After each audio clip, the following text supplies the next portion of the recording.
Welcome to choice academy. அனைவருக்கும் வணக்கம். இந்த பதிவில் நம்ம தேசிய மறுமலர்ச்சி அப்படிங்கிற தலைப்பில் ராமகிருஷ்ண இயக்கம் அப்படிங்கிற தலைப்பை பார்க்க போகிறோம். ராமகிருஷ்ண இயக்கம் இதை துவங்கியவர் சுவாமி விவேகானந்தர் 1897ஆம் ஆண்டு இந்த இயக்கத்தை துவங்கியிருப்பார். ராமகிருஷ்ண மிஷன் அப்படின்னு சொல்லுவாங்க. நம்ம முதல்ல ராமகிருஷ்ண பரமஹம்சரை பற்றி பார்த்துடலாம். ராமகிருஷ்ண பரமஹம்சர் அவருடைய காலம் பார்த்திங்கன்னா 1836 முதல் 1886.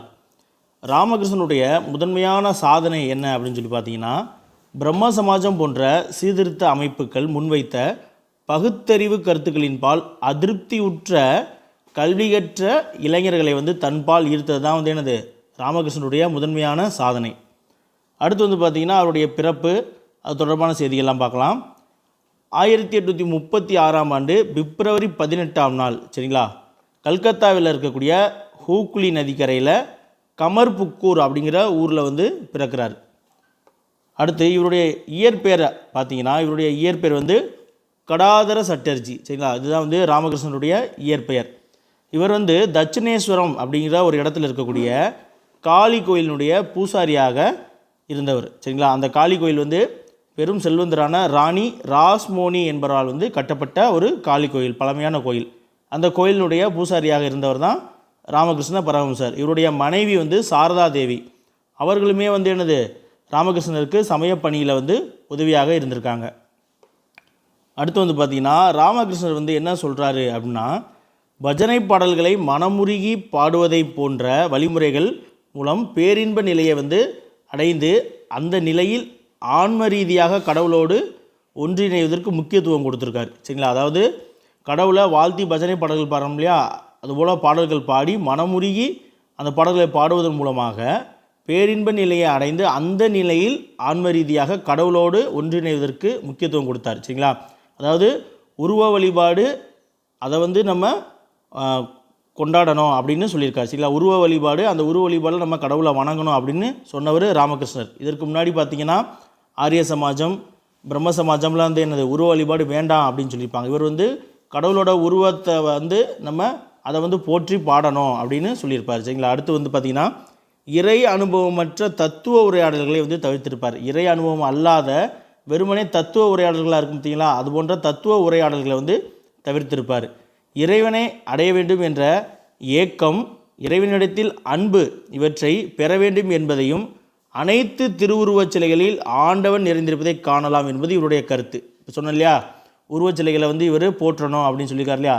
அதாவது இறைவனை அடைய வேண்டும் என்ற ஏக்கம், இறைவனிடத்தில் அன்பு இவற்றை பெற வேண்டும், அனைத்து திருவுருவச் சிலைகளிலும் ஆண்டவன் நிறைந்திருப்பதை காணலாம் அப்படிங்கிறது தான் ராமகிருஷ்ணனுடைய முக்கியமான கருத்து.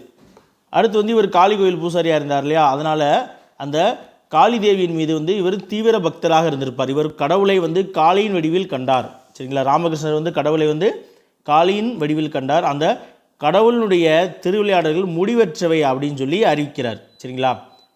அடுத்து இறைவனை அடைவதற்கு உருவ வழிபாடு ஒரு வழி, அதுவே முடிந்த முடிவு அப்படின்னு சொல்லி அவர் சொல்கிறார். உருவ வழிபாடை போற்றியிருக்கார் சரிங்களா. இறைவனை அடைவதற்கு உருவ வழிபாடு ஒரு வழி, அதுதான் என்னது முடிந்த முடிவு, அதுதான் இறுதியானது அப்படின்னும் சொல்லியிருக்கார். அதே போல் ராமகிருஷ்ணர் என்ன பண்ணுறாரு, எல்லா சமயங்களிலும் சாரத்தை அறிந்து உண்மையை உணர்ந்து வாழ்ந்து காட்டிய ஒரு ஞானி சரிங்களா. இவருமே என்னது நம்ம பிரம்ம சமாஜ ராஜாராம் மோகன் ராய் இருக்கார்லே, அவர் எப்படி எல்லா சமயங்களில் இருக்கக்கூடிய கருத்துக்கள்லாம் படித்தார், அதே போல் ராமகிருஷ்ணரும் என்னது எல்லா சமயங்களுடைய சாரத்தையும் அறிந்து உண்மையை உணர்ந்து வாழ்ந்து காட்டிய ஒரு ஞானி. இப்போ புரியுதுங்களா. அதாவது பகுத்தறிவு கருத்துக்கள், அதாவது உருவமற்ற கடவுள், அது போன்ற பகுத்தறிவு கருத்துக்களை அதிருப்தியுற்ற சில படித்தவர்களுக்கு என்னதான் இருந்தாலும் உருவ வழிபாடு வேணும் அப்படின்னு நினைப்பாங்களே, அவர்களையெல்லாம் தன்பால் ஈர்த்தது தான் என்னது ராமகிருஷ்ணர் செஞ்ச பணி. அடுத்து இவருடைய கருத்தின்படி என்ன சொல்கிறார் அப்படின்னு பார்த்தீங்கன்னா, அனைத்து மதங்களும் உலகளாவிய எல்லோருக்குமான மூலக்கூறுகளை கொண்டிருக்கு அப்படின்னு சொல்லியிருக்காரு.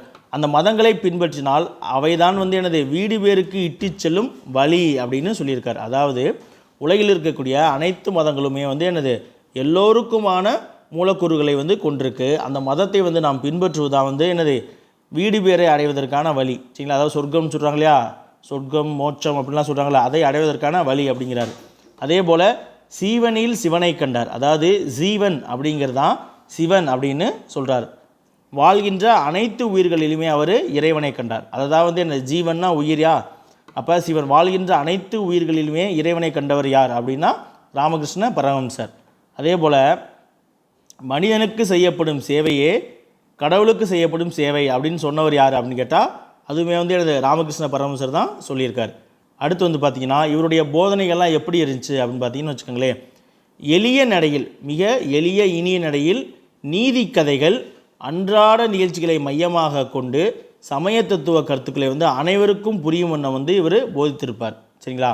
அதே போல் இவர் என்ன சொல்கிறாரு அப்படின்னா, நாம் நம்முடைய தாகத்தை தீர்க்கக்கூடிய நீரை நீர், பானி ஹிந்தியில் சொல்லுவாங்க, வாட்டர் ஆங்கிலம், இப்படி பல்வேறு மொழிகளை சொன்னாலும் அது எல்லாமே எனது ஒரே பொருளை தான் குறிக்குது. அதுபோல் கடவுளை, அதாவது இறைவனை இறைவன், ஹரினா என்னது திருமால் அப்படின்ற பொருளில் வரும், ஹரன்னா சிவன், ஹரிஹரன் சொல்கிறாங்க இல்லையா, அல்லாஹ், இயேசு இப்படின்னு பல்வேறு பெயர்களில், காளி, மாதா போன்ற பல்வேறு பெயர்களில் இறைவன் அழைக்கப்படுகிறாரு அப்படின்னு சொல்லி உலக பொது சமய ஒற்றுமைக்கு வலியுறுத்தவர் ராமகிருஷ்ணர். சரிங்களா?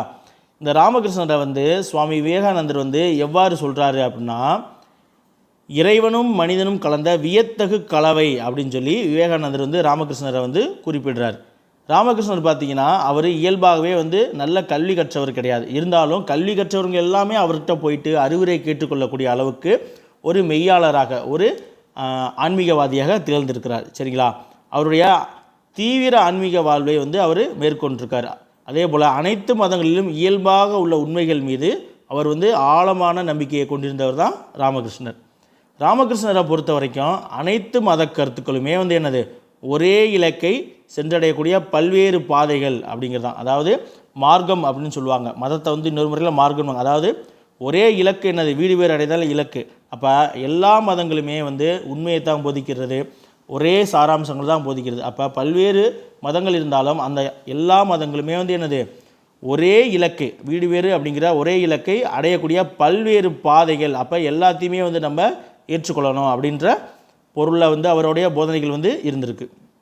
அடுத்து பார்த்திங்கன்னா அப்போது இருந்த காலகட்டத்தில் சமயத்தின் பெயரால் மக்கள் அப்போதைக்கே பிரிக்கப்பட்டிருந்தாங்க. ஆனால் அப்படி சமயத்தின் பெயரால் பிரிக்கப்பட்டிருந்த மக்களை ராமகிருஷ்ணன் என்ன பண்ணுறாரு, தனது இறை ஒருமைப்பாட்டு அணுகுமுறையால் மக்கள் எல்லாரையும் ஒன்றிணைக்கிறார். இப்போ பார்த்தோம் இல்லையா, அனைத்து மத கருத்துக்களும் எனது ஒரே இலக்கை அடையக்கூடிய பாதை அப்படின்னு சொல்கிறது மூலியமாக அவருடைய இறை ஒருங்கிணைப்பால் அனைத்து மக்களையும், பிளவுபட்டு கிடந்த அனைத்து மக்களையுமே என்னது ஒருங்கிணைக்கிறார். இவர் ஒரு ஆன்மீகவாதியாக, அதாவது ஒரு மறை மெய்யாளர் அப்படின்னு ஒரு ஆன்மீகவாதியாக இருந்தாலும் மனித நலனில் ஆழ்ந்த அக்கறை கொண்டிருந்தவர் தான் ராமகிருஷ்ணர். சரிங்களா? மனித நலனில் ஆழ்ந்த அக்கறை கொண்டிருந்தவர். அதனால தான் என்னது மனிதனுக்குள்ளே கடவுளை பார்த்தவர் ராமகிருஷ்ணர் அப்படின்னு சொல்கிறாங்க. இவருடைய பரந்த பார்வையும் இறைநிலை சார்ந்த உள்ளுணர்வும் ஆன்மீக பெருவிருப்பம் பெருவாரியான மக்களை கவர்ந்தது. சரிங்களா? அடுத்து ராமகிருஷ்ணர் மீது வியப்புற்ற யாரோ ஒருவர் ராமகிருஷ்ணனுடைய கருத்துக்கள் போதனை எல்லாத்தையும் தொகுத்து ராமகிருஷ்ண கதாமிர்தா அப்படிங்கிற தலைப்பில் ஒரு நூலாக தொகுத்தளிச்சிருக்காங்க. சரிங்களா? இந்த ராமகிருஷ்ணனுடைய முதன்மையான முக்கியமான சீடராக அறியப்படக்கூடியவர் யாருன்னா சுவாமி விவேகானந்தர். அவருடைய இயற்பெயர் தான் என்னது நரேந்திரநாத் தத்தா. அவர் கல்கத்தா பல்கலைக்கழகத்தில் பட்டம் பெற்ற ஒரு பட்டதாரி. சரிங்களா? இதுதான் ராமகிருஷ்ணரை பற்றிய செய்திகள். அடுத்து சுவாமி விவேகானந்தர் பற்றிய செய்திகளை நம்ம பார்க்கலாம். விவேகானந்தர் பார்த்திங்கன்னா விவேகானந்தர் என்ன பண்ணிடுறனா, சில காலம் என்ன பண்ணிடுவார், பிரம்மஞான சபை இருக்கு இல்லையா, மன்னிக்கணும், பிரம்ம சமாஜம் இருக்கு இல்லையா, பிரம்ம சமாஜத்தில் உறுப்பினராக இருந்திருப்பார். யாருடைய தலைமையில்னா கேசவ சந்திரசேன் தலைமையிலான பிரம்ம சமாஜத்தில் உறுப்பினராக இருந்திருப்பார். இருந்தாலும் அவருக்கு அந்த உருவமற்ற வழிபாடு இதெல்லாம் ஏற்புடையதாக இல்லை. அப்போ என்ன பண்ணுறாரு, ஆன்மீக அவருடைய தேடல் வேறு மாதிரி இருக்குது. அப்படி இருக்கும் பொழுது என்ன பண்ணுறாரு, ராமகிருஷ்ணரை அவர் ஒரே காலகட்டங்கள் கிட்டத்தட்ட நேரில் சந்தித்து அவருடைய கருத்துக்களை இந்தியா முழுவதும் ராமகிருஷ்ணன் பால் ஈர்ப்பு கொண்டு அவருடைய கருத்துக்களை உலகம் மற்றும் இந்தியா முழுவதுமே கொண்டு சேர்க்கிறதுல ஒரு முக்கியமான பங்கு வகித்தவர் தான் விவேகானந்தர். விவேகானந்தருடைய கல்வி அறிவும் பேச்சாற்றலும் ஆன்மீக தோற்றமும் அவருடைய வியத்தகுந்த ஆளுமையும் அவருக்கு நாடு முழுவதுமான சீடர்களை உருவாக்கியது. சரிங்களா? விவேகானந்தரை வீரத்துறவி அப்படின்னு சொல்லுவாங்க. விவேகானந்தருடைய சீடர்களில் பலர் அப்போது தேசிய இயக்கத்திலுமே வந்து எனது தீவிரமாக இணைந்திருப்பாங்க. சரிங்களா. விவேகானந்தர் வந்து என்ன பண்ணுவார்னா, பிரம்ம சமாஜத்தில் இருந்து வெளியே வந்து ராமகிருஷ்ணரை சந்தித்ததுக்கப்புறம் வேதாந்த தத்துவத்தின் செல்வாக்கு மிக்க ஆன்மீக தலைவர்களில் மிக குறிப்பிடத்தகுந்தவர். சரிங்களா. வேதாந்த தத்துவத்தின் செல்வாக்கு மிக்க ஆன்மீக தலைவர்களில் குறிப்பிடத்தகுந்தவராக அறியப்படக்கூடியவர் வந்து சுவாமி விவேகானந்தர். இந்திய மக்களுக்கு வந்து ஆன்மீக ஒளியை புகட்டுவதில் பெரும்பங்கு வகித்தவர் தான் வந்து என்னது விவேகானந்தர். சரிங்களா. அதே போல் வேதாந்த தத்துவங்களை மேற்கத்திய நாடு முழுவதும் பரப்பி ஏழை எளியோருக்கு சேவை செய்யணும் அப்படின்ற கொள்கையை கொண்டிருந்தவர் தான் சுவாமி விவேகானந்தர் அவர்கள். விவேகானந்தர் வந்து எங்கே பிறந்தார் அப்படின்னு சொல்லி பார்த்தீங்கன்னா 1863 விஸ்வநாத் தத்தா புவனேஸ்வரி தேவி இவர்களுக்கு மகனாக கல்கத்தாவில் பிறப்பார். சரிங்களா. வங்காளத்தில் பிறந்திருப்பார். அவருடைய இயற்பெயர் நரேந்திரநாத் தத்தா. அவர் துறவரம் மேற்கொண்ட பிறகு அவருடைய பெயரை வந்து விவேகானந்தர் அப்படின்னு சொல்லி மாற்றிக்கொள்வார். அவர் இளம் வயதில் எப்படி இருந்தார் அப்படின்னு பார்த்தீங்கன்னா, இளம் வயதிலேயே இசைக்கருவி வாசிக்கிறது, தியானம் செய்வது போன்ற பயிற்சிகளை வந்து அவர் மேற்கொண்டார். அதே போல் சமூகத்தில் நிலவிய சாதி சமய பாகுபாடுகள் மற்றும் மூட பழக்கவழக்கங்கள் பற்றி பல கேள்விகள் மற்றும் சந்தேகங்களை வந்து அவர் எழுப்பினார். சரிங்களா. அடுத்து மேற்கத்திய தத்துவங்கள், அளவையியல் மற்றும் ஐரோப்பிய நாடுகளுடைய வரலாறுகளை வந்து ஆழ்ந்து படித்தவர் தான் சுவாமி விவேகானந்தர். சரிங்களா. அடுத்து வந்து பார்த்திங்கன்னா, இவர் ராமகிருஷ்ணர்கிட்ட வந்து சீடராக சேர்ந்ததுக்கப்புறம் அத்வைத வேதாந்தம் அப்படின்ற ஒரு அமைப்பு இருக்குது. சரிங்களா. அதாவது இப்போ தற்போது இந்து மதம் சொல்கிறோம் இல்லையா, அதை வந்து துவைதம், அத்வைதம், வசிஷ்டாவைதம் அப்படின்னு சொல்லி பிரிப்பாங்க. சரிங்களா. அப்போ அத்வைத வேதாந்தத்தில் வந்து 5 ஆண்டுகள் வந்து இவர் பயிற்சியை மேற்கொண்டார். அதற்கப்புறம் ராமகிருஷ்ணனுடைய இறப்பிற்கு பிறகு என்ன பண்ணுறாருனா, ராமகிருஷ்ணனுடைய பெயரால் வந்து மடம் மற்றும் தொண்டு நிறுவனங்களை தொடங்குவார் சுவாமி விவேகானந்தர் அவர்கள் தான். விவேகானந்தர் வந்து ஆன்மீக பயணம் இந்தியா முழுவதும் மேற்கொள்வார். சரிங்களா. அப்படி ஆன்மீக பயணம் மேற்கொண்டு எங்கெங்கெல்லாம் போனார் அப்படின்னு பார்த்தீங்கன்னா, வாரணாசி, அயோத்தி, ஆக்ரா, பிருந்தாவன் மற்றும் ஆழ்வாள்கள் வாழ்ந்த இடங்களை வந்து தரிசிச்சிருப்பார். அதே போல் அவருடைய சுற்றுப்பயணத்தின் போது அரண்மனைகளிலையும் வசித்தார், குடிசைகளிலையும் வசித்தார். அப்போ எல்லா தரப்பட்ட மக்களையும் வந்து அவர் சந்திச்சிருப்பார். சரிங்களா. அடுத்து வந்து பார்த்திங்கன்னா, மரபு சார்ந்த தத்துவ நிலைப்பாடுகளில் மனநிறைவு பெறாத விவேகானந்தர். சரிங்களா. ஏற்கனவே இருக்கக்கூடிய மரபு சார்ந்த தத்துவங்கள் இருக்கும் இல்லையா, அதில் வந்து மனநிறைவு அவர் அடையலை. அவர் என்ன பண்ணுறாரு, நடைமுறை வேதாந்தமான சரிங்களா நடைமுறை வேதாந்தமான மனித குலத்திற்கு தொண்டு செய்தல் அப்படின்ற கோட்பாட்டை வந்து பரிந்துரைக்கிறார். இதற்கு முன்னாடி இருந்த மரபு சார்ந்த தத்துவ நிலைப்பாடுகளில் அவருக்கு பெருசாக இன்ட்ரெஸ்ட் இல்லை. அதனால் என்ன பண்ணுறாரு, இப்போ கரண்ட்டில் இருக்கக்கூடிய நடைமுறை வேதாந்தம்னா என்னது, மனித குலத்துக்கு தொண்டு செய்தல் அப்படின்ற கோட்பாட்டை முன்வைக்கிறார். சமுதாயத்தில் இருந்த ஏற்றத்தாழ்வுகள் மற்றும் சாதிய வேறுபாடுகளை வந்து வன்மையாக கண்டித்தார். அடுத்து இந்தியாவை வந்து உயிருள்ள ஒரு தேசமாக உருவாக்க வேண்டும்னா தேசிய புத்துயிர்ப்பு அவசியம் அப்படிங்கிறத உணர்ந்து அதை வெளிப்படுத்தினார். அடுத்து வந்து பார்த்திங்கன்னா 1892 ஆண்டு என்ன பண்ணுறாரு, 1892 தமிழகத்துக்கு வர்றார். தமிழகத்தில் இருக்கக்கூடிய கன்னியாகுமரிக்கு சென்று அங்கே இருக்கக்கூடிய ஒரு பாறையின் மீது அமர்ந்து அவர் தியானத்தை வந்து மேற்கொள்வார். அந்த பாறையை தான் இன்ன வரைக்கும் நம்ம கன்னியாகுமரியில் இருக்கக்கூடிய எனது விவேகானந்தர் ராக் அப்படின்னு சொல்கிறோம். சரிங்களா.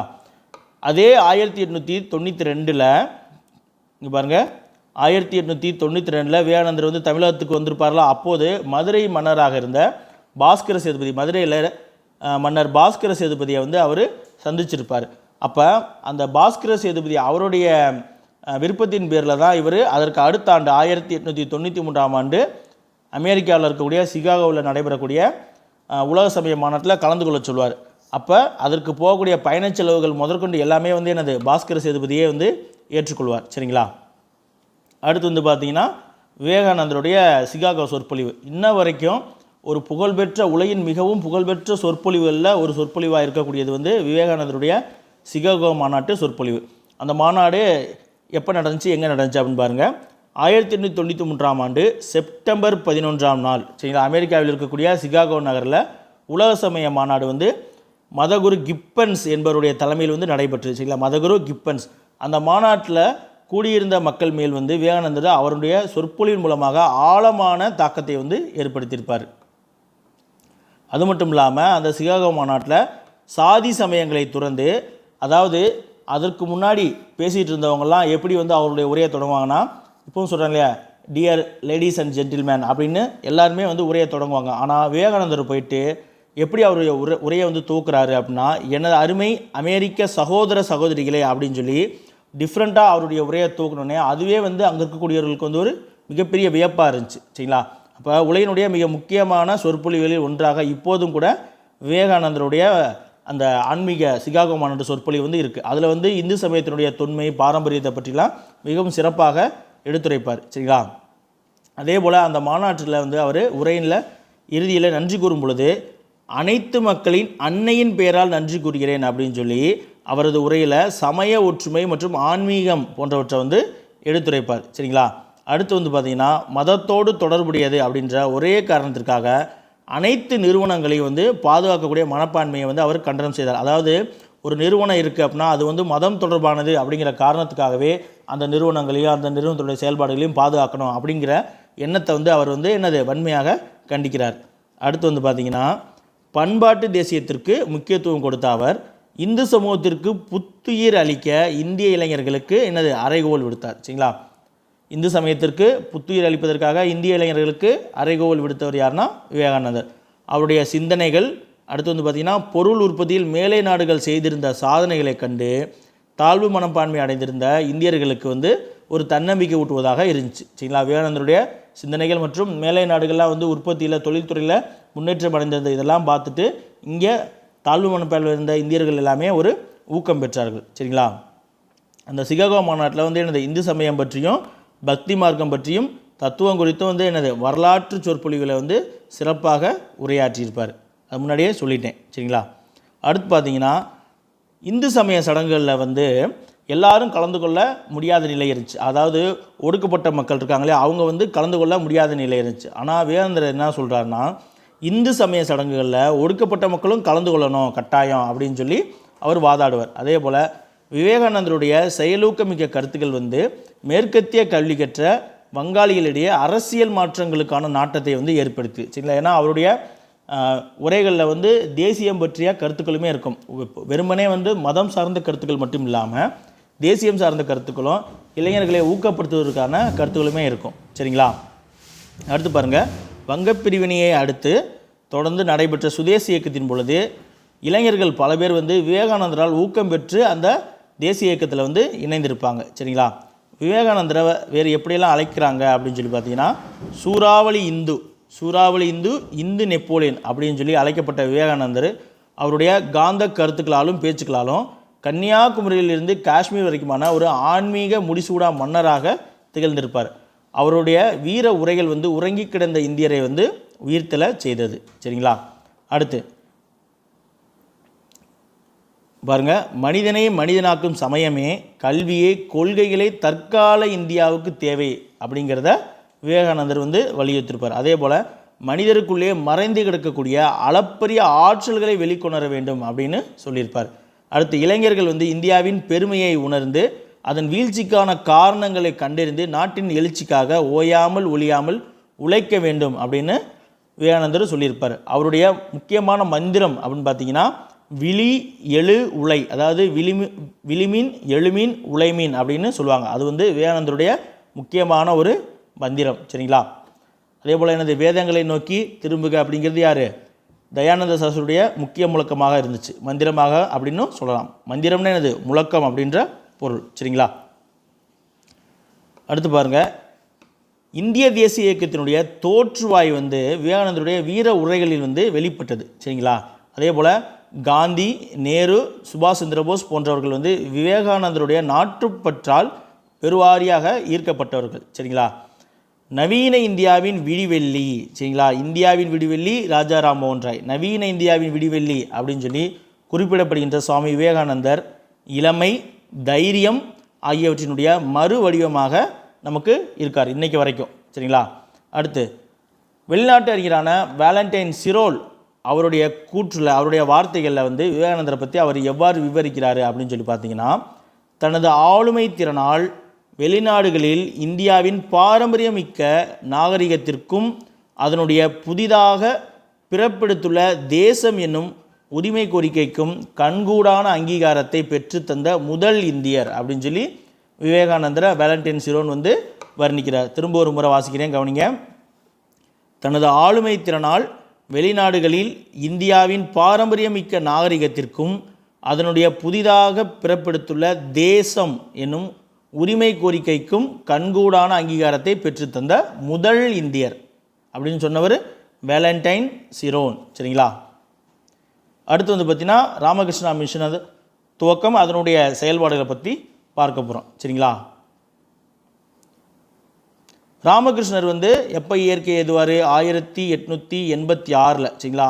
1836 கிட்டத்தட்ட ஒரு 50 ஆண்டுகள் தான் வாழ்ந்திருப்பார். அப்போ 1886 அவர் மரணமடைந்த பிறகு ஒரு 11 ஆண்டுகள் கழிச்சு 1897 ராமகிருஷ்ணா மிஷன் அப்படின்ற அமைப்பை வந்து விவேகானந்தர் வந்து வங்காளத்தில் இருக்கக்கூடிய பேலூர் அப்படிங்கிற இடத்துல வந்து துவங்கியிருப்பார். சரிங்களா? பாருங்க, ராமகிருஷ்ணர் இயற்கை எழுதிய பின்னர் அவருடைய சீடர்கள் வந்து தங்களை ஒரு மதம் சார்ந்த சமூகமாக அமைத்து கொண்டு ராமகிருஷ்ணரையும் அவருடைய போதனைகளையும் உலகம் முழுவதும், இந்தியாவிலும் உலகின் ஏனைய பகுதிகளிலும் பரப்பக்கூடிய பெரும் பணியை வந்து மேற்கொண்டாங்க. இந்த பெரும் பணியினுடைய பின்புலமாக இருந்தவர் யார் அப்படின்னா அவர் தான் சுவாமி விவேகானந்தர் தான் வந்து இவ்வாறு அதை வந்து எஸ்டாப்ளிஷ் பண்ணுறதுக்கு உதவி இருப்பார். சரிங்களா? விவேகானந்தர் வந்து அமெரிக்கா போயிருப்பார் இல்லையா? எப்போ 1893 அமெரிக்கா போயிருப்பார் இல்லையா? அங்கேயே ஒரு 3 வருஷம் கழிச்சு 1896 அமெரிக்காவுடைய நியூயார்க்கில் என்ன பண்ணுறாரு? அமெரிக்கா இருக்கிற நியூயார்க்கில் வேதாந்த சங்கம் அப்படின்ற ஒரு சமய மன்றத்தை வந்து தொடங்கியிருப்பார். சரிங்களா? இதே நியூயார்க்கில் வந்து 1875 எனது பிரம்மஞான சபை தோற்றுவிக்கப்பட்டிருக்கும். சரிங்களா? ரெண்டையும் அப்பப்போ பார்த்துக்கணும். சரி, வேதாந்த சங்கம் அப்படின்ற ஒரு சமய மன்றத்தை 1896 வந்து விவேகானந்தர் தொடங்கியிருப்பார். அங்கேருந்து அடுத்த வருஷமே, அதற்கு அடுத்த வருஷமே என்ன பண்ணுறாரு? எப்படின்னா எந்த மாதிரி அவர் அந்த ராமகிருஷ்ண மிஷனை கட்டமைக்கிறாரு அப்படின்னு பார்த்தீங்கன்னு வச்சுக்கோங்களேன், கிறிஸ்தவ சமய பரப்பு நிறுவனங்களுடைய நிர்வாக கட்டமைப்பை பின்பற்றி தான் வந்து இவர் ராமகிருஷ்ணா மிஷனை வந்து துவங்குறார். 1897 வங்காளத்தில் இருக்கக்கூடிய பேலூர் அப்படிங்கிற இடத்துல வந்து அந்த மிஷனை வந்து அவர் நிறுவுறார். சரிங்களா? அடுத்து இந்த ராமகிருஷ்ணா மிஷனுடைய நோக்கம் என்ன அப்படின்னு சொல்லி பார்த்தீங்கன்னா, இந்திய பண்பாட்டை உலகெங்கும் பரப்புவது தான் இதனுடைய முக்கிய நோக்கமாக இருந்தது. சரிங்களா? அடுத்து ஏழ்மை மற்றும் மூட நம்பிக்கைகளை அறவே நீக்க பாடுபடுவது, இவை அனைத்துமே வந்து என்னது இந்த இயக்கத்தினுடைய முக்கிய கொள்கைகளாக இருந்தது. சரிங்களா? அடுத்து இந்த இயக்கம் வந்து பள்ளிகள், மருத்துவமனைகள், ஆதரவற்றோருக்கான இல்லங்கள் ஆகியவற்றை வந்து நிறுவியது. ராமகிருஷ்ணா மிஷன் சமய செயல்பாடுகளோடு மட்டும் தனது பணியை வந்து நிறுத்தி கொள்ளாமல் வேறு என்னெல்லாம் செய்யுது? சமயம் சார்ந்த செயல்பாடுகள் மட்டும் இல்லாமல், இப்போ தான் பார்த்தோம் இல்லையா, மருத்துவமனைகள் என்னது சேவை, அடுத்து கல்வி அறிவு பள்ளிகள் சார்ந்து. சரிங்களா? அதே போல் மருத்துவ உதவி, இயற்கை சீற்றத்தின் பொழுது, சரிங்களா, இயற்கை சீற்றங்கள் பொழுது மக்களுக்கு வந்து நிவாரணப் பணிகளை மேற்கொள்வது போன்ற சமூக பணியினுமே வந்து இந்த ராமகிருஷ்ணா மிஷன் வந்து செயலூக்கத்துடன் வந்து செஞ்சுக்கிட்டு வருது.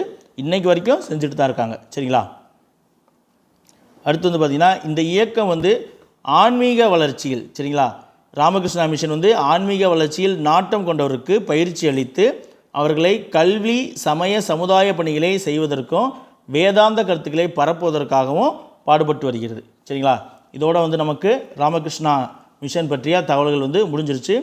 இதற்கு அடுத்து வந்து பார்த்திங்கன்னா ராமகிருஷ்ண இயக்கத்தினுடைய நோக்கங்கள், குறிக்கோள்கள் எல்லாமே நம்ம எத்திக்ஸ் புக்கில் இருக்குது. அதை ஒரு முறை பார்த்துடலாம். சரிங்களா? பாருங்க, ராமகிருஷ்ண இயக்கத்தினுடைய நோக்கங்களும் குறிக்கோள்களும். துறவரம் மற்றும் மனித சேவை தான் ராமகிருஷ்ணா மிஷனுடைய முக்கிய நோக்கம். சரிங்களா? அடுத்து வேதாந்த கொள்கையில் அடங்கிய கல்வியை அளித்தல். அடுத்து கல்வியோடு கலைகள், அறிவியல், தொழில்கள் பிறவற்றையும் மேம்பாடு அடைய செய்தல். அடுத்து பொதுமக்களுக்கு கல்வியை போற்றும் பணியை தொடர்ந்து செய்தல். கிராம முன்னேற்றத்திற்கு பாடுபடுதல்.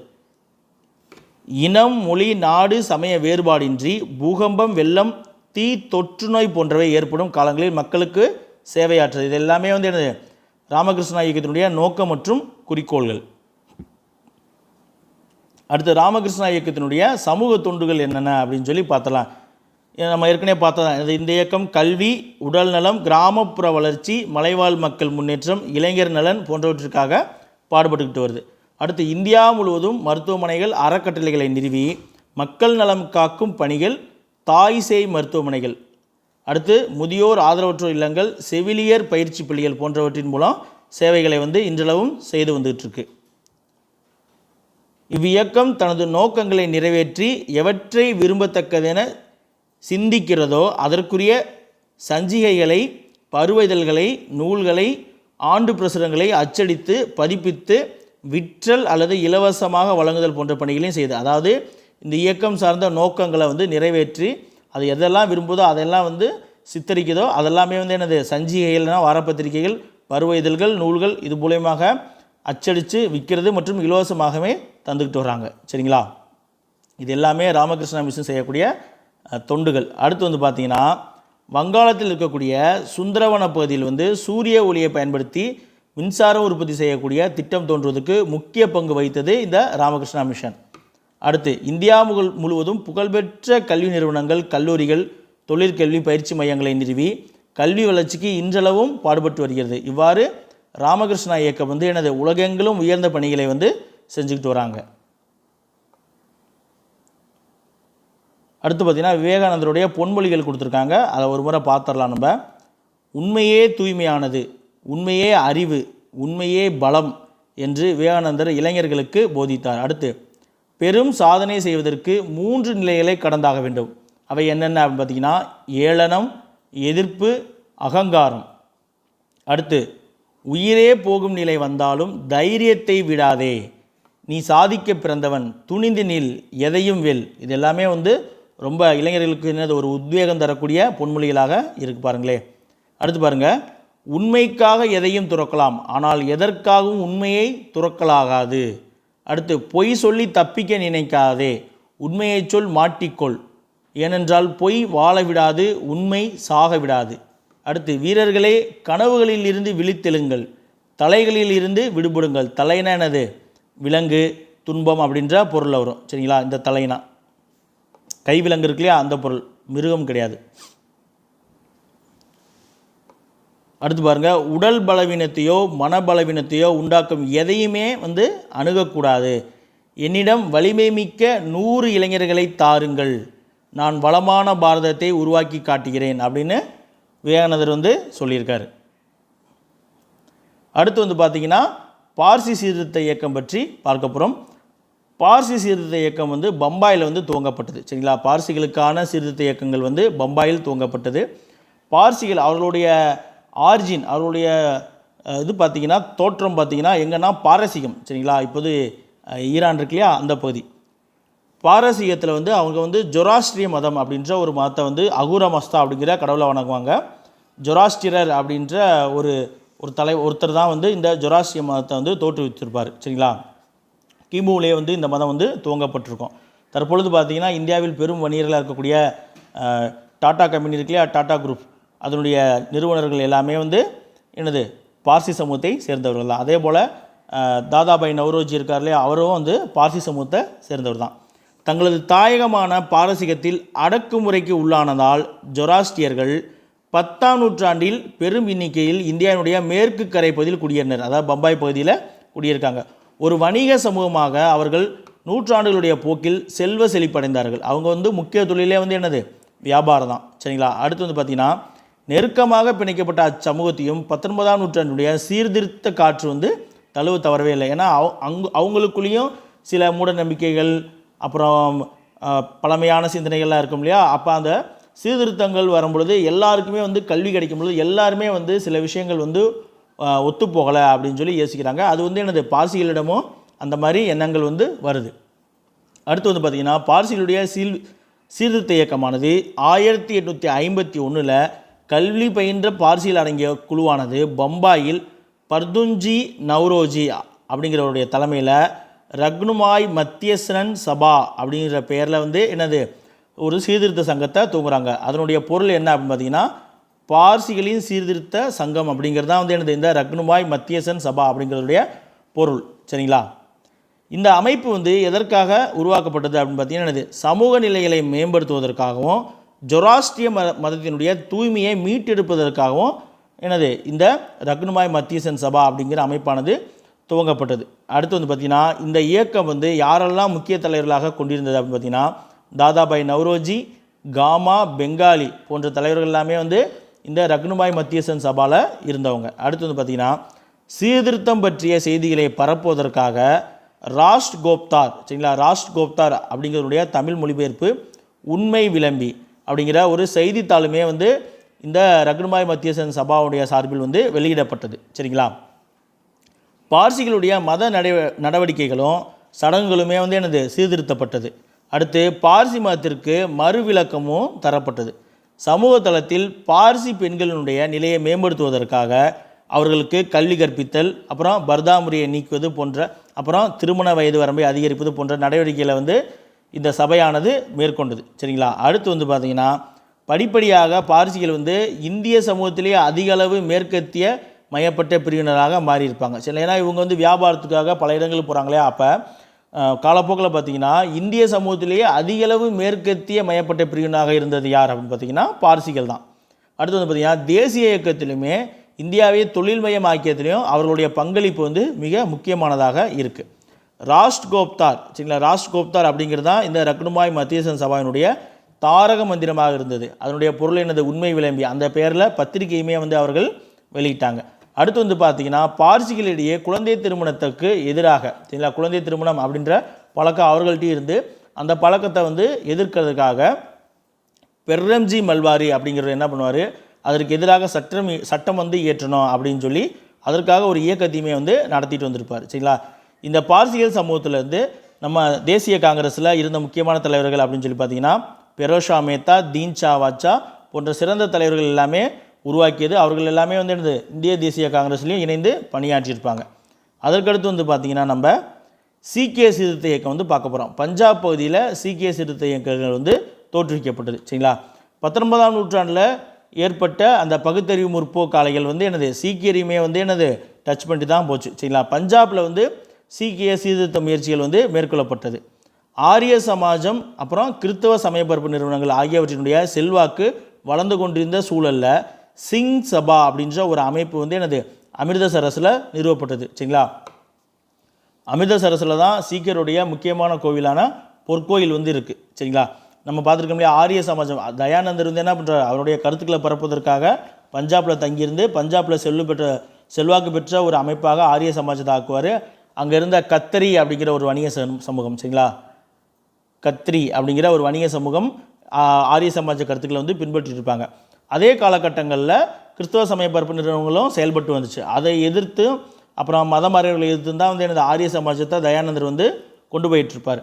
இந்த ரெண்டு விஷயங்களும் நடந்துகிட்டு இருக்கும் பொழுது சிங் சபா அப்படிங்கிற அமைப்பானது அமிர்தசரஸில் நிறுவப்பட்டது. சரிங்களா.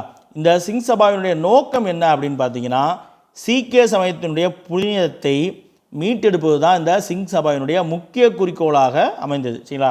இந்த இயக்கம் வந்து எப்போ ஆரம்பித்தது, எதற்காக ஆரம்பித்தது அப்படின்னு பார்த்தீங்கன்னா ஒன்று வந்து என்னது சீக்கிய சமயத்தினுடைய புனிதத்தை மீட்டெடுப்பது. இந்த அமைப்பானது 1873 சரிங்களா 1873 அமிர்தசரஸில் சிங் சபா அப்படின்ற இயக்கம் வந்து இரண்டு முக்கிய நோக்கங்களுக்காக உருவானது. ஒன்று வந்து என்ன அப்படின்னு பார்த்தீங்கன்னா மேற்கத்திய கல்வியை வந்து சீக்கியர்களுக்கு கிடைக்க செய்தல். சரிங்களா. அடுத்து வந்து பார்த்திங்கன்னா கிறிஸ்தவ சமய பரப்பாளருடைய மதமாற்று நடவடிக்கைகளை வந்து அப்புறம் இந்து மீட்டெடுப்பு இயக்கவாதிகளுடைய நடவடிக்கைகள் ஆகியவற்றை வந்து எதிர்கொள்வது. இந்து மீட்டெடுப்புனா என்னது, ஆரிய சமாஜம். சரிங்களா.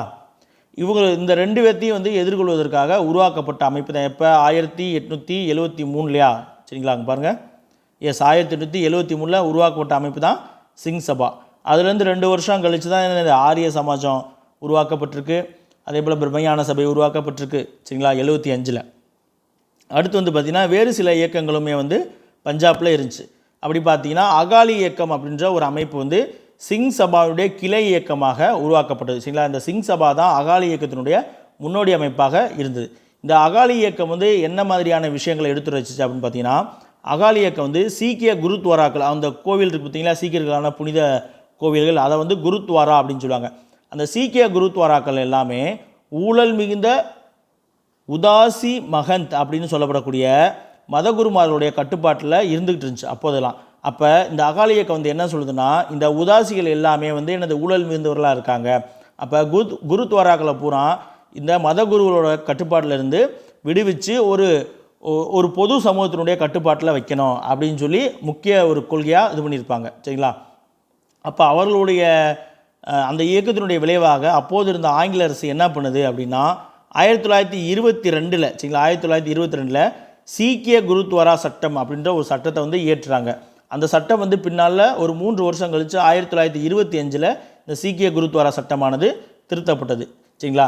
இந்த சீக்கிய குருத்வாரா சட்டத்தின்படி இந்த குருத்வாராக்கள்லாம் என்ன ஆகுதுன்னா இந்த உதாசி மகந்த் அப்படின்னு சொல்லப்படக்கூடிய மத போதகர்களுடைய கட்டுப்பாட்டில் இருந்து வந்து சிரோன்மணி குருத்வாரா பிரபந்த கமிட்டி அப்படின்ற ஒரு அமைப்பினுடைய நிர்வாக கட்டுப்பாட்டுக்குள்ளே வருது. சரிங்களா? இந்த குருத்வாரா சட்டத்துக்கு பிறகு, சரிங்களா, சீக்கிய குருத்வாரா சட்டத்திற்கு பிறகு அங்கே இருக்கக்கூடிய புனித கோவில்களான குருத்வாராக்கள் எல்லாமே இந்த சிரோன்மணி குருத்வாரா பிரபந்த கமிட்டி அப்படிங்கிற ஒரு அமைப்பினுடைய கீழ் வந்துடுது. அந்த அமைப்பு தான் இன்றளவுமே வந்து அந்த சீக்கிய குருத்வாராக்களை நிர்வாகம் பண்ணிக்கிட்டு வர்றாங்க. சரிங்களா? அடுத்து வந்து பார்த்திங்கன்னா அப்போது வந்து ஆங்கிலேயர்கள் வந்து சீக்கியர்களுக்கு வந்து மிகப்பெரிய சலுகைகள்லாம் கொடுத்துருப்பாங்க. ஏன்னா ஆங்கிலேயருடைய படைகளை வந்து சீக்கியர்கள் வந்து எப்போவுமே வந்து ஒரு முக்கியமானவர்களாக செயல்பட்டிருப்பாங்க. அதன் காரணமாக வந்து ஆங்கிலேயர்களுக்கு வந்து சீக்கியர்களுக்கும் ஒரு நட்பானது இருந்துட்டு இருந்துச்சு.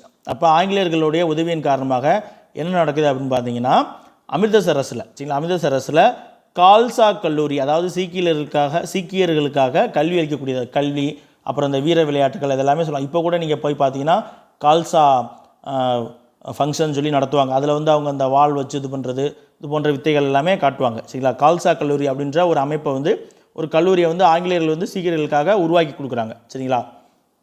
அதற்கடுத்து வந்து பார்த்திங்கன்னா பஞ்சாபில் மேலும் 2 சீர்திருத்த இயக்கங்கள் வந்து தோற்றுவிக்கப்படுது. அதில் ஒன்று வந்து நிரங்கரி இயக்கம். சரிங்களா? அந்த நிரங்கரி இயக்கத்தை துவங்கியவர் யார் அப்படின்னு பார்த்தீங்கன்னா பாபா தயால் தாஸ் அவர்கள். சரிங்களா? அவர் வந்து என்ன சொல்கிறாருன்னா நிரங்கரி அப்படின்னா அதனுடைய பொருள் என்ன அப்படின்னா உருவமற்ற அப்படின்ற பொருள். உருவமற்ற இறைவனை வழிபட வேண்டும் அப்படின்னு சொன்ன அமைப்பு வந்து என்னது நிரங்கரி அமைப்பு. இப்போவுமே வந்து அவங்க உருவமற்ற இறைவனை தான் வந்து வணங்குறாங்க. அவர் கடவுளை எப்படி சொல்லுவாங்கன்னா ஓம்கார் அப்படின்னு சொல்லுவாங்க. சரிங்களா? ஓம்கார் அப்படின்ற பெயரில் தான் சீக்கியர்கள் வந்து அந்த உருவமற்ற இறைவனை குறிப்பிடுறாங்க. சரிங்களா? அடுத்து வந்து பார்த்திங்கன்னா அவர் பாபா தயால்தாஸ் என்ன சொல்கிறாரு அப்படின்னா சிலை வழிபாட்டோடு தொடர்புடைய சடங்குகள் ஆகியவற்றை வந்து மறுத்தல், குருநானக்கின் தலைமையையும் ஆதி கிரந்தத்தையும் மதித்தல், இதுதான் வந்து என்னது இவருடைய போதனையுடைய சாராம்சமாக விளங்கியது. பாபா தயாதாசினுடைய போதனையுடைய சாராம்சம் என்ன அப்படின்னா ஒன்று வந்து சிலை வழிபாடோடு தொடர்புடைய சடங்குகள் இதெல்லாம் வந்து எதிர்க்கிறது. சரிங்களா? அடுத்து வந்து குருநானக்கின் தலைமையையும் ஆதி கிரந்தத்தையும் மதித்தல், இதுதான் வந்து பாபா தயாதாசனுடைய போதனையுடைய சாராம்சம். குருநானக் யார் அப்படின்னு பார்த்தீங்கன்னா இவர் தான் வந்து சீக்கிய சமயத்தை வந்து தோற்றுவிச்சவர். சரிங்களா? கிபி 500 வாக்கில் வந்து சீக்கிய சமயத்தை வந்து அங்கே இருக்கக்கூடிய ராவி நதிக்கரையில் லாகூரில் வந்து தோற்றுவிச்சிருப்பார். இவர் பிறந்த ஊர் வந்து லாகூர். சரிங்களா? அடுத்து வந்து பார்த்திங்கன்னா இவர் வேறு என்ன சொல்லியிருக்காரு இந்த அமைப்பு அப்படின்னு பார்த்தீங்கன்னா மது அருந்துதல் கூடவே கூடாது அப்படின்னு சொல்லியிருக்காரு. சரிங்களா? மது அருந்துவதையும் மாமிச உண்பதையும் வந்து கைவிடணும் அப்படின்னு சொல்லி வலியுறுத்திருப்பார். அடுத்து வந்து பார்த்திங்கன்னா நாம்தாரி இயக்கம் அப்படின்ற ஒரு இயக்கம் வந்து சீக்கியர்களிடையே வந்து பரவலாக இருந்துச்சு. அந்த நாம்தாரி இயக்கத்தை தோற்றுவிச்சவர் யார் அப்படின்னு பார்த்தீங்கன்னா பாபா ராம்சிங் அவர்கள். பாபா ராம்சிங் இதுவுமே வந்து என்னது ஒரு சமூக சமய சீர்திருத்த இயக்கமாக இருந்தது. சரிங்களா? அதாவது நிரங்கரி இயக்கமும் நாம்தாரி இயக்கமும் வந்து எனது ஒரு சமூக சமய சீர்திருத்த இயக்கமாக இருந்தது. இந்த நாம்தாரி இயக்கம் வந்து என்ன சொல்லுது அப்படின்னா சீக்கியர்களுடைய அடையாளங்களை வந்து அணிய வலியுறுத்தியது. சீக்கியர்களுக்கு வந்து 5 அடையாளங்கள் சொல்லுவாங்க, 5K அப்படின்னு சொல்லுவாங்க. என்னென்னா ஃபஸ்ட்டு வந்து கிர்பான் அப்படின்னா வாள். அவங்க வந்து ஒவ்வொரு சீக்கியரும் ஒரு குருவாள் வச்சுருப்பாங்க. சரிங்களா? அந்த குருவாலை வந்து ஒன்ஸ் அவங்க வெளியே எடுத்துட்டாங்கன்னா ஒன்று யாரையாவது காயப்படுத்தணும், இல்லைன்னா அவங்க தன்னைத்தானே காயப்படுத்திக்கணும். ரத்தம் பார்த்துட்டு தான் அந்த குருவாலை வைப்பாங்க. அப்படின்னா என்னது எந்த சூழ்நிலையிலையும் நிதானம் இல்லாத நிலையில் வந்து அந்த குருவாலை எடுக்கக்கூடாது அப்படிங்கிறது அவருடைய கட்டுப்பாடு. அடுத்து வந்து இப்போ ஒரு கே பார்த்துட்டோம். அடுத்து வந்து என்னென்னா ஒரு மரச்சீப்பு, அதாவது உண்மை தூய்மையை வந்து குறிக்கக்கூடியதாக ஒரு மரச்சீப்பு இருக்குது. அடுத்து வந்து கேஷ், அவங்க வந்து வெட்டப்படாத தலைமுடி வச்சுருப்பாங்களே, அது வந்து இயற்கையை வந்து மறுதளிக்காமல் இருக்கிறது. தாடியுமே வந்து பெருசாக வளர்த்துருப்பாங்க, தலையில் வந்து கொண்டை போட்டிருப்பாங்க, வெட்டப்படாத முடி. அடுத்து வந்து பார்த்திங்கன்னா இரும்பினால் ஆன ஒரு காப்பு, எல்லாருமே வந்து ஒரு கையில் காப்பு போட்டிருப்பாங்க. சரிங்களா? அடுத்து வந்து பருத்தியால் ஆன ஒரு உள்ளாடை அணிஞ்சிருப்பாங்க. சரிங்களா? இப்போ என்னது கேஷு, கிர்பானு, அடுத்து வந்து மரச்சீப்பு ஒன்று, அடுத்து வந்து உள்ளாடை ஒன்று, அடுத்து வந்து கையில் இருக்கக்கூடிய வளையல். இந்த 5 தான் வந்து என்னது கையில் வந்து ஒரு காப்பு நம்ம போடுறோம் இல்லையா, அதுபோல் அவங்க இரும்பில் வந்து ஒரு காப்பு போட்டிருப்பாங்க. அதாவது சீக்கியர்கள் காப்புனே சிங்கு காப்புனே சொல்லுவாங்க. கடையெல்லாம் போய் நீங்கள் காப்பு கேட்டிங்கன்னா அது மாதிரி காமிப்பாங்க சாம்பிளில். அப்போ இந்த 5 தான் வந்து என்னது சீக்கியர்களுடைய அடையாளங்கள். இந்த 5 அடையாளங்களையுமே வந்து பாபா ராம்சிங் வந்து என்னது அணிவதற்கு வலியுறுத்திருப்பார். எப்போவுமே அவங்க அதை வச்சுருக்கணும் அப்படின்னு சொல்லியிருப்பார். அதில் வந்து இந்த கிர்பான் இருக்குது பார்த்தீங்களா, இதுக்கு மட்டும் ஒரு விதிவிலக்கு தரார். இந்த கிர்பானுக்கு பதிலாக என்ன சொல்கிறாருன்னா அவருடைய சீடர்கள் எல்லாமே குருவாளுக்கு பதிலாக லத்தியை வச்சுக்கங்க அப்படின்னு சொல்லுவாங்க. அடுத்து வந்து பார்த்திங்கன்னா இந்த ஆதி கிரந்தம் சொன்னோம் இல்லையா, ஆதி கிரந்தம் அப்படிங்கிறது என்னென்னா குருநானக்கினுடைய போதனைகள் மற்றும் அப்புறம் கபீர்தாசர் அப்படின்னு சொல்லி ஒரு போதகர் இருந்தார், அவருடைய கருத்துக்கள் மற்றும் சில சமயங்களிலிருந்து எடுக்கப்பட்ட சில முக்கியமான உன்னதமான கருத்துக்களை எல்லாம் தொகுத்து சரிங்களா ஆதி கிரந்தம் அப்படின்னு சொல்லி அவங்க வந்து ஒரு புத்தகம், ஒரு புனித நூலாக வச்சுருக்காங்க. இப்போ கிறிஸ்தவர்களுக்கு பைபிள், இந்துக்களுக்கு பகவத்கீதை, இஸ்லாமியர்களுக்கு திருக்குரான் இருக்குது பார்த்தீங்களா, அதுபோல் சீக்கியர்களுக்கு ஆதி கிரந்தம் அப்படிங்கிறது அவருடைய ஒரு புனித நூலாக இருக்குது. அந்த ஆதி கிரந்தத்தை தான் 9 குருமார்களுக்கு அப்புறம், 9 குருமார்கள் இறந்ததுக்கப்புறம், அவுரங்கசீப் காலத்துக்கு அப்புறம் 9 குருமார்கள் இறந்ததுக்கப்புறம் 10வது குருவாக என்ன பண்ணுறாங்கன்னா ஆதி கிரந்தத்தை 10வது குருவாக ஏற்றுக்கிட்டு அதற்கப்புறம் அந்த குரு வம்சம் வரலை. அதற்கு முன்னாடி வரைக்கும் முதல் குருவாக வந்து குருநானக் வருவார். அதற்கப்புறம் ஒரு சிலர் அவருடைய மகன்களே வருவாங்க, இல்லைன்னா முக்கியமான சீடர்கள் அடுத்தடுத்த குருவாக வருவாங்க. அப்படி 9 குருக்கள் வருவாங்க சரிங்களா. அதற்கப்புறம் 9வது குரு எனக்கு தெரிஞ்சு குரு கோவிந்த் சிங் நினைக்கிறேன், சரியாக நினைவில் குரு கோவிந்த் சிங். அவருடைய காலத்துக்கு அப்புறம் 10வது குருவாக ஆதி கிரந்தத்தை வந்து ஏற்றுக்கொண்டாங்க சரிங்களா. அப்போ ஆதி கிரந்தத்தை மதிக்கணும், குருநானக்கோட தலைமையை வந்து ஏற்றுக்கொள்ளணும் அப்படிங்கிறது தான் என்னது பாபா தயால்தாஸினுடைய என்னது போதனுடைய சாராம்சமாக இருந்தது. பாபா ராம் சிங் என்ன சொல்கிறாரு அப்படின்னா என்னது ஒரு சீக்கியருடைய அடையாளங்களை வந்து அணிந்து கொள்ளணும் அப்படின்னு சொல்கிறாரு. அதில் குருவாலுக்கு பதிலாக கிருபானை தவிர அப்புறம் லத்தி, அப்புறம் அந்த தலைக்கு மேலே ஒரு டர்பன் கட்டுறாங்களே, அதுவுமே வந்து அவருடைய அடையாளம் தான் சரிங்களா. அது ஒன்று விட்டுட்டேன் சரிங்களா. அடுத்து வந்து பார்த்திங்கன்னா நாம்தார் இயக்கம் வந்து என்ன சொல்லுது, ஆணும் பெண்ணும் சமம் அப்படின்னு சொல்லுது. அதே போல் விதவை மறுமணத்தை வந்து நாம்தார் இயக்கமானது ஆதரித்தது, வரதட்சணை முறையையும் குழந்தை திருமணத்தையும் தடை செய்தது சரிங்களா. இதுதான் வந்து சீக்கியர்கள் தொடர்பான சீர்திருத்த இயக்கங்கள். இப்போ இந்த பதிவில் வந்து நம்ம என்ன பார்த்துருக்கோம், ஆரம்பத்துலேருந்து ராமகிருஷ்ணா மிஷன் பார்த்துருக்கோம், அதற்கடுத்து வந்து பார்சிகளுடைய சீர்திருத்த இயக்கம் பார்த்துருக்கோம், அதற்கடுத்து பஞ்சாப் பகுதியில் நடந்த சீக்கியர்களுடைய சீர்திருத்த இயக்கம், இது எல்லாமே இந்த பதிவில் வந்து நம்ம தெளிவாகவே பார்த்துருக்கோம் சரிங்களா. இது எல்லாமே அவுட் சோர்ஸுக்கு கலந்து தான் வந்து உங்களுக்கு அவுட் சோர்ஸு ஸ்கூல் புக்கு சேர்த்து தான் வந்து நடத்தி கொடுத்துருக்கோம் சரிங்களா. மீதம் வந்து பார்த்திங்கன்னா அடுத்து என்னது சாதியம் தொடர்பான சீர்திருத்த இயக்கங்கள் இருக்குது, அடுத்து தமிழ்நாட்டில் இருக்கக்கூடிய சீர்திருத்த இயக்கங்கள் இருக்குது சரிங்களா. அது நடத்திட்டோம்னா இந்த தேசிய மறுமலர்ச்சி அப்படிங்கிற டாபிக் வந்து கம்ப்ளீட் ஆயிரும் சரிங்களா. மீண்டும் ஒரு அடுத்த வீடியோவில் சந்திப்போம். நன்றி.